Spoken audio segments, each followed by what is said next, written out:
안녕하십니까. 토지정의 시민연대 대표 이태경입니다. 오늘은 제가 강도현 대표를 대신해서 강남이 온다 20회차 사회를 맡게 됐습니다. 오늘 주제는 서울 아파트값 잡을 비책이 있다라고 하는 제목이고요. 집값과 금리와의 관계를 아마 이렇게 심도 있게 다루는 한 방송이 없을 것 같아요. 한번 다뤄보도록 하겠습니다. 오늘 저와 함께 방송을 하실 분들 소개하겠습니다. 토지플러스 자유연구소 남기업 대표 나오셨습니다. 인사하시죠. 예, 안녕하세요. 토지자유연구소에서 소장을 맡고 있는 남기업입니다. 그리고 오늘 아주 귀한 손님을 모셨는데요.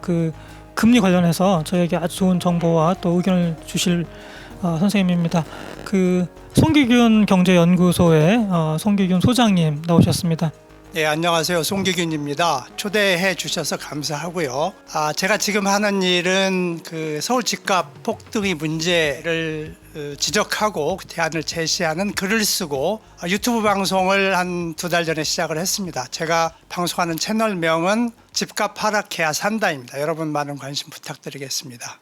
예, 그러면 바로 본론으로 한번 들어가 보겠습니다. 소장님께서 저희도 그렇습니다만 이제 특별히 부동산 그중에서도 서울 아파트 가격에 대해서 굉장히 관심이 많으시고 대한민국이 이제 지속 가능하기 위해서는 가격이 한 최소 30% 이상 하락해야 된다라고 하는 이제 주장을 계속 해오고 계시죠.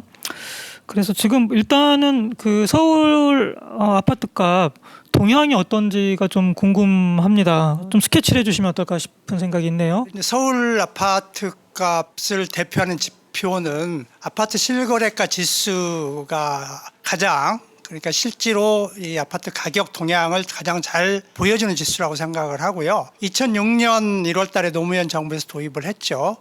그래서 제가 참여정부부터 최근까지 2019년 초까지 이 아파트 실거래가 지수를 그래프로 그려봤습니다. 여기에 이제 서울 아파트 가격의 동향이 다 들어있죠. 물론 이제 2006년 이전 거는 제가 추론한 거기 때문에 참고를 해주시고요. 이 그래프를 보시면 이제 4개의 정부 기간 동안의 이제 아파트 가격인데 이 참여정부 시기에 급등을 했고 그리고 이명박 정부 5년간은 완만한 하락세를 보이고 있습니다. 그러다가 이제 그래프에서 보면 2012년 말 이명박 정부 말기가 가장 바닥이에요. 그리고 박근혜 정부 들어서면서 완만한 상승을 보이다가 문재인 정부 시작한 2017년 급등을 하는 모양을 보이고 있습니다. 이게 이제 지난 4개 정부 기간 동안의 서울 집값 동향 전체의 개략적인 흐름이라 말할 수 있을 것 같습니다. 지금 그래프를 보니까 2006년 이후에 서울 아파트 가격의 어떤 등락이라고 할까요? 아니면 이제 장기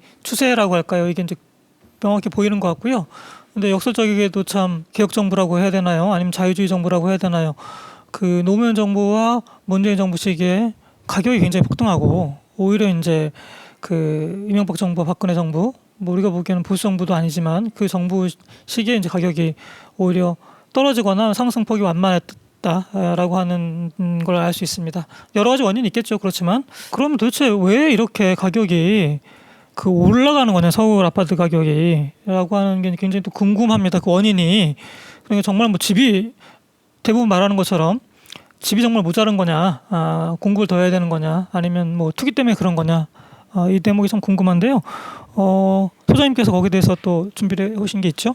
저기 보면 2008년 말에 급락을 했다가 다시 급등을 하는 V자 모양이 있단 말이에요. 저게 바로 글로벌 금융위기가 터진 직후에 서울 아파트 가격이 약 20% 정도 단기간에 몇 달 만에 폭락을 해요. 그런데 더 재미있는 거는 또 불과 몇 달 만에 급등을 해서 전고점을 다시 벗긴단 말이에요. 저게 이제 바로 이명박 정부가 온갖 부양책을 쓴 효과인 거죠. 그리고 그 이후에 완만한 하락을 하는데 아까 말씀드렸듯이 2012년 말이 저점이에요. 그러니까 이명박 정부 5년간은 이 장기 하락 추세를 그래프가 보여주고 있는데 2012년 말이 바닥인데 왜 그때 하락을 했느냐라는 걸 보면 여러 가지 지표가 있지만 이명박 정부가 온갖 부양책을 썼는데도 하락을 하다가 2012년 말에 상당히 하락폭이 깊어지는 가장 큰 이유가 대출이 줄어듭니다.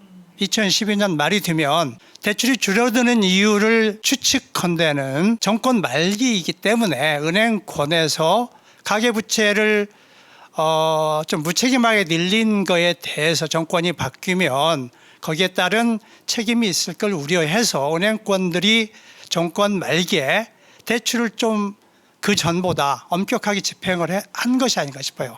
그러니까는 대출이 줄어들면서 주택시장으로 들어가는 자금이 줄어드니까 집값이 상당히 큰 폭으로 하락을 하는 거죠. 그러면은 그 정권 말기마다 은행은 대출을 좀 줄이는 경향이 있나 보죠? 이제 박근혜 정부 말기를 보면은 저기에 그래프를 보면 자 2014년 이제 중반부터 서울 아파트 값이 이제 완만하게 상승을 하다가 문재인 정부 들어서서 급등을 하는 국면을 보여주는데 재미있는 부분이요. 아파트 값이 상승 국면에서 주춤하거나 약간 하락하는 국면이 있어요. 2016년 6년도 그러네요. 말 2017년 초를 보면 약 한 네. 5개월간 네. 횡보 국면 또는 약보합 국면을 보이거든요. 네. 저게 바로 박근혜 정부 말기예요. 아, 근데 재밌는 거는 박근혜 정부에서 2014년 중반 이후에 상승 추세를 보이다가 2015년, 16년에는 상승폭이 제법 커져요. 그게 바로 이제 투기 자금이 본격 유입이 된 거란 네. 말이죠. 네. 박근혜 정부도 이명박 정부가 썼던 부양책을 계승한 데다 플러스 추가적인 부양책을 쓰죠. 그 약발이 효과를 발휘해서 아파트값이 급등을 하는데 왜 그럼 박근혜 정부 말기에 저렇게 약포합세를 보이고 하느냐는 건데 그게 바로 투기꾼들이 활발하게 주택 매수를 하다가 정권 말기에 주춤한 거예요. 그 이유는 그때 바로 이제 촛불 혁명이 네. 활활 타오르고 있을 때란 말이죠. 광화문에서 촛불들이 활활 타오르고 있고 누가 보기에도 정권이 바뀔 것이 아주 눈에 명확하게 보일 때였어요. 그러면 많은 사람들이 생각하기에 투기꾼이든 아니면 실수요자로서 집을 안 사고 살까 말까 고민하는 사람이든 새로운 정권이 바뀌면 이명박 박근혜 정부가 썼던 상당히 무책임한 수단 방법을 가리지 않는 부양책들로 인해서 집값을 끌어올린 것을 제자리로 돌려놓을 정부가 들었을 거다라는 믿음이 상당히 강했을 거라는 게 가능해요. 그래서 투기꾼도 활동을 중지하고 실수요자 사정 기다렸던 거죠. 예. 대출을 땡겨가지고 대출도 줄었죠. 예. 그 국면에서는. 예. 그랬는데 문재인 정부가 언제부터 이제 상승을 하냐면 정확히 문재인 정부가 출범하는 2017년 5월부터 급등을 시작해요. 예, 예. 그러니까 정권이 바뀌고 지켜봤더니 부동산을 잡을 강한 의지가 없구나라는 것을 사람들이 인지를 하고 다시 투기가 재개되는 것이 저 집값 급등으로 나타난 거다고 생각을 합니다. 네. MB 정부 때 집값이 좀 하락했단 말이에요. 좀 안정되다 그렇죠. 하락했다. 예. 끝까지 이제 2012년 임기 말에 가면 더 좀 내리막길을 걸었는데 예. 그러면은 MB 정부가 뭐 부양책을 썼다 하지만 일단 집값은 잡은 거 아니냐. 예. 그러면 굉장히 잘한 거 아니냐. 노무현보다 훨씬 잘했다. 집값 잡았다. 이렇게 주장하는 분들도 계세요. 예. 그래서 우리 저기 소장님께서는 그거에 대해서 어떻게 생각하시는지. 예, 굉장히 좀 이렇게 드문 경우라고 생각을 하는데요. 그러니까 사실은 그 MB 정부가 이 서울 집값이나 부동산에 대해서는 부양책을 줄기차게 썼죠. 네. 그러니까 집값이 MB 정부 정확히 5년 기간을 보면 서울 아파트 가격이 5% 정도 하락을 했어요. 네. 그리고 추세로도 봐도 이 5년간의 장기 하락 추세를 그래프가 보여주고 있단 네네, 말이에요. 그렇죠. 그래서 MB 정부가 집값을 잡기 위해서 노력한 결과다라는 말은 절대 할 수 없는 거고 예. 온갖 부양책을 써서 부양을 했음에도 불구하고 집값이 하락했다. 온갖 부양책을 썼다. 그런데도 하락했다. 그런데도 하락했다라는 예, 예. 그렇게 보는 게 정확한 건데 예. 그러면은 온갖 부양책을 썼는데도 하락한 이유가 뭐냐? 집값이 과도하게 높았던 거죠. 투기 거품이 과도하게 형성이 됐고 이미 집값이 너무 많이 올랐다. 너무 많이 올라온 거예요. 절대 가격 자체가 비쌌다. 네. 예. 그게 이제 언제냐면은 노무현 정부라. 네. 그러니까 노무현 정부는 집값을 잡기 많은 노력을 했지만 못 잡은 거란 말이죠. 결과적으로 네. 이게 실패한 거죠. 결과를 놓고 보면. 그래서 지나치게 거품이 커져 있었기 때문에 부양책을 이 온갖 것을 다 동원했음에도 불구하고 하락을 했다라고 평가하는 게 정확한 평가라고 생각을 하고요. 그리고 이제 우리가 문재인 정부 들어서 급등을 하는데 이명박 정부하고 문재인 정부를 비교를 해보면 여러 가지 면에서 문재인 정부보다는 이명박 정부가 온갖 부양책을 썼는데 예. 실제로 집값을 부양하는 면에서는 문재인 정부가 더 강해요. 그러니까 집값에 큰 영향을 미치는 요인 중에 하나가 금리고 오늘 저를 이제 불러주신 게 그쪽 이야기를 듣고 싶어서라고 생각을 하는데 금리를 봐도 문재인 정부보다도 이명박 정부가 더 금리가 높았어요. 네, 예. 그리고 굉장히 가계부채가 그때만 해도 굉장히 뭐 시한폭탄이 위험하다고 했는데 이명박 정부 때만 해도 가계부채를 굉장히 늘렸지만 어느 수준에서는 위험하다는 인식을 하고 예. 좀 관리하는 면들이 좀 보인단 말이에요. 그러니까 금리라고 하는 측면에서 보면 네, 문재인 정부가 더 부양책을 쓴 거다. 그렇습니다. 예, 아주 정확히 말씀을 예, 해주셨죠. 예, 그러니까 글로벌 금융 위기라는 그 어떤 굉장히 극한의 위기가라는 상황이었음에도 불구하고 이명박 정부는 금리를 2%까지 낮췄어요. 근데 지금 문재인 정부는 1.5%란 말이에요. 그러니까 지금 위기 아니잖아요. 전혀 위기가 아니고 정부는 완만한 회복 뭐 이런 이야기를 하고 있는데 네. 금리는 이명박 정부가 더 낮추는 거란 말이죠. 네. 그리고 또 이제 한 가지 재밌는 거는 금융 위기 때 2%까지 금리를 이명박 정부가 인하를 했는데 2%간 거는 1년 4개월밖에 안 되고 금융위기의 1차 충격이 가신다고 생각하셨다고 생각하는 순간 금리를 다시 올려요. 3.25%까지. 그러니까 우리가 머릿속에 들어있는 이명박 정부가 수단 방법 가리지 않았다라는 표현이 어떻게 보면 예. 좀 정확하지 않은 표현일 수도 있다는 그러면 생각이 듭니다. 금리는 그래도 잘 관리를 했다. 그렇죠. 비교적. 비교적. 예. 근데 문재인 그러니까 정부하고 비교하면 비교해보면 좀 더 낫다. 신중한 점이 예. 있다 이렇게 볼 수 있다 이거죠. 평가해줄 구석이 분명히 있다. 그렇죠. 예. 예, 지금 시점에서 보면 좀 긍정적으로 볼 구석이 좀 있다라는 생각이 들고요. 예. 또 하나가 지금 문재인 정부에서 집값 폭등한 것을 보면 세금 혜택이란 말이죠. 예. 세금 혜택이 무지막지하게 지금 풀고 예. 있는 거란 말이죠. 이제 임대사업자로 등록만 하면 종부세 1원도 안 내고 재산세 1원도 안 내고 양도소득세 1원도 안 내도록 해줘요. 예. 그 조건이 뭐냐면 10년간 팔지 말라는 거죠. 예. 그러니까 지금 문재인 정부의 다주택자에 대한 정책이 집을 10년 동안 팔지 마라. 우리 세금 하나도 안 내게 해주겠다라는 거예요. 예. 그러니까 집값 오를 수밖에 없는 거잖아요. 사람들이 돈 있는 사람이 돈 대출 받아서 주택을 사서 두 채 사든 10채 사든 100채 사든 예.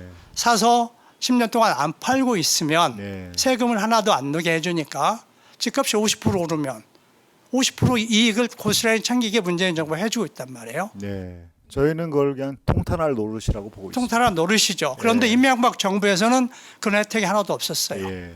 그러니까 그 가장 큰 두 개의 면에서 봐도 문재인 정부가 이명박 정부보다 더 나쁜 정책을 쓰고 있는 거죠. 지금 서울 집값 폭등한 원인 관련해서 뭐 그 소장님께서는 아무래도 투기 수요가 많다라고 하는 입장이시고요. 그리고 또 이제 그게 대출과의 어떤 상관관계 이런 걸 이제 많이 얘기를 하시는데 그걸 좀 그래프를 가지고 설명해 주시면 어떨까 싶네요. 2014년 중반부터 서울 아파트 가격이 오르기 시작을 하잖아요. 이제 그 시점이 이제 그 박근혜 정부 추경안이 부총리로 취임하면서부터 뭐 빚내서 집 사라라는 정책을 노골적으로 집값 올리겠다라는 정책을 쓰면서부터 오르기 시작을 했는데 그 이후에 지금까지 서울 아파트 가격이 한 50% 이상 오른 거거든요. 그래서 그것이 투기냐 아니면은 실수에 의한 상승이냐라는 것을 규명하는 게 굉장히 중요하다고 생각을 합니다. 왜냐하면 투기라고 그러면은 정부가 다소의 부작용이 있어도 투기 잡아야죠. 왜냐하면 그 투기로 인한 거품이 형성되고 나면 그 거품이 꺼지면서 뭐 금융위기가 올 수도 있고 경제에 심대한 타격을 미치기 때문에 투기 상승은 어떻게든 잡아야 된다라는 거기 때문에 투기냐 아니냐는 것을 규명하는 것은 대단히 중요하다고 생각을 하고요. 그런데 뭐 모든 분이 다 동의를 하다시피 투기라는 것은 뭐 거의 명백하죠. 예. 뭐 혹시라도 이제 또 반론 제기하실 분 있을지 모르니까 두 가지만 이야기를 하면 투기라는 게 위험한 투자를 투기라고 그러는데 가장 위험한 것이 남의 돈 빌려서 투자를 하는 거란 말이에요. 남의 돈 빌리는 방법이 두 가지인데 하나는 대출 받아서 주택 투자하는 것, 또 하나는 요즘 성행하는 갭 투자죠. 그러니까 서울 아파트값 오른 것이 실수요도 일부 뒷받침이 됐지만 주로 대출 받아서 주택에 매입하는 것과 갭 투자란 말이에요. 네. 그러니까 2014년 이후에 서울 집값이 50% 이상 오른 거는 투기다라는 것은 뭐 이론의 여지가 없다라고 생각을 하고 있고요. 가계대출하고 아파트 가격을 같이 비교를 해보면 아주 명확하게 드러납니다. 그 가계대출이 증가하면서 아파트 가격이 오르고 있죠. 2012년, 13년까지 가계대출 증가가 60조가 안 된단 말이에요. 그러던 것이 2015년에는 100조가 넘어서고 2016년에는 130조가 돼요. 그러니까 가계대출이 2배 이상 정말 무섭게 급등을 합니다. 예, 14, 15, 16 계속 그냥 급증하네요. 그렇죠. 우리 2017년 문재인 정부 들어와서도 약간 줄었지만 2011, 12, 13, 14년에 비하면 2배 이상 증가를 합니다. 네. 그래서 대출이 증가한 것이 서울 집값 상승의 가장 큰 원인이다라는 게 그래프에 명확히 나타납니다. 예. 그리고 그래프를 하나 더 보시면은 가계대출을 증가시킨 가장 핵심 요인이 금리다라는 게 나옵니다. 기준 금리를 2013년에 2.75에서 1.5%까지 급격히 낮추죠. 최경환이 부총리 취임하면서 급격히 낮추는데 하락 기준 금리를 낮추면서 대출이 급증하는 모양이 보입니다. 그러니까 금리를 인하하니까 대출이 늘어나고 그 늘어난 대출이 부동산으로 가서 집값 올린 이 세 가지 주요 경제 변수들의 상관관계가 명확히 나타납니다. 정리하면 이제 기준금리를 최경환이 들어서서 박근혜 정부가 이제 이명박 정부의 정책을 부동산 정책은 뭐 거의 고스란히 계승을 했고요. 근데 이제 이명박 정부 때는 어찌됐든 간에 그래도 그 금리, 그다음에 이제 대출 이 부분은 어찌됐든 간에 나름대로 이제 관리를 한 부분이 분명히 있었던 거죠. 근데 그렇죠.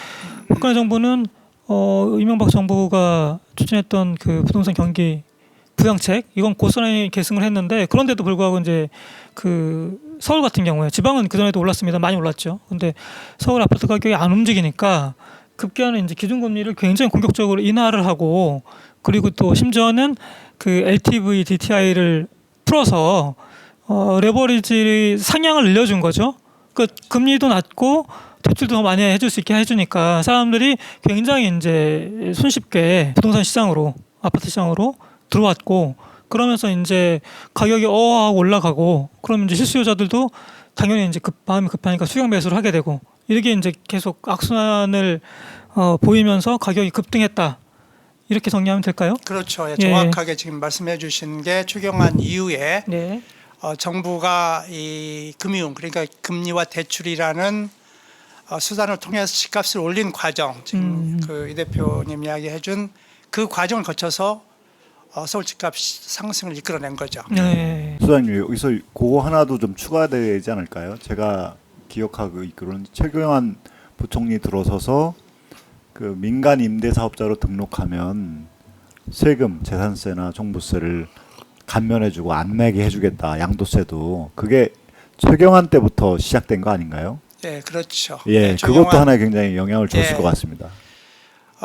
그렇죠. 근데 이제 우리가 그 사실을 많은 이 전문가들이 언급을 안 하잖아요.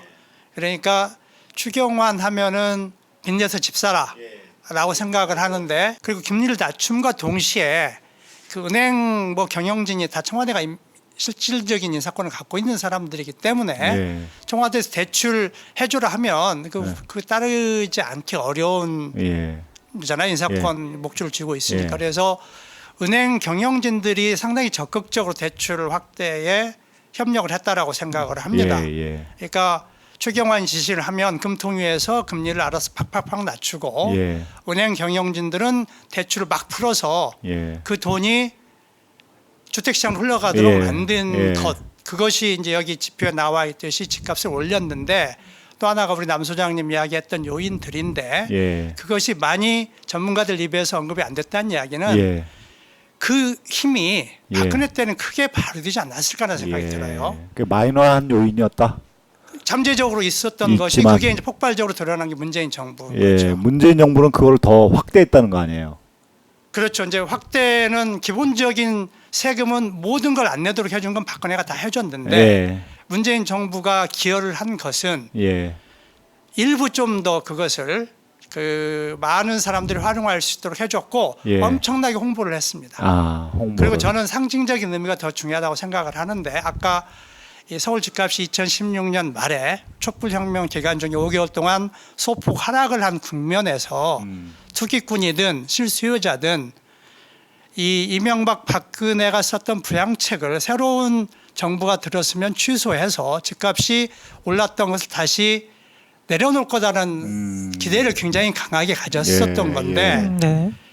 아, 이 정부도 앞에 두 정부하고 차이가 없구나. 집값 하락을 안 시키겠구나라는 사인을 시그널을 강하게 보여준 것이 바로 그거 아닌가 싶습니다. 예. 박근혜 정부가 이 임대사업자로 등록을 하면은 재산세, 종부세, 양도소득세 또 심지어는 그 임대소득세까지도 거의 안 내도록 예. 해준 것을 철폐할 거라고 생각을 했는데 오히려 좀 더 혜택을 늘리고 홍보를 하면서 대대적인 홍보를 대대적인 해주고. 홍보를 한 걸 보면 예.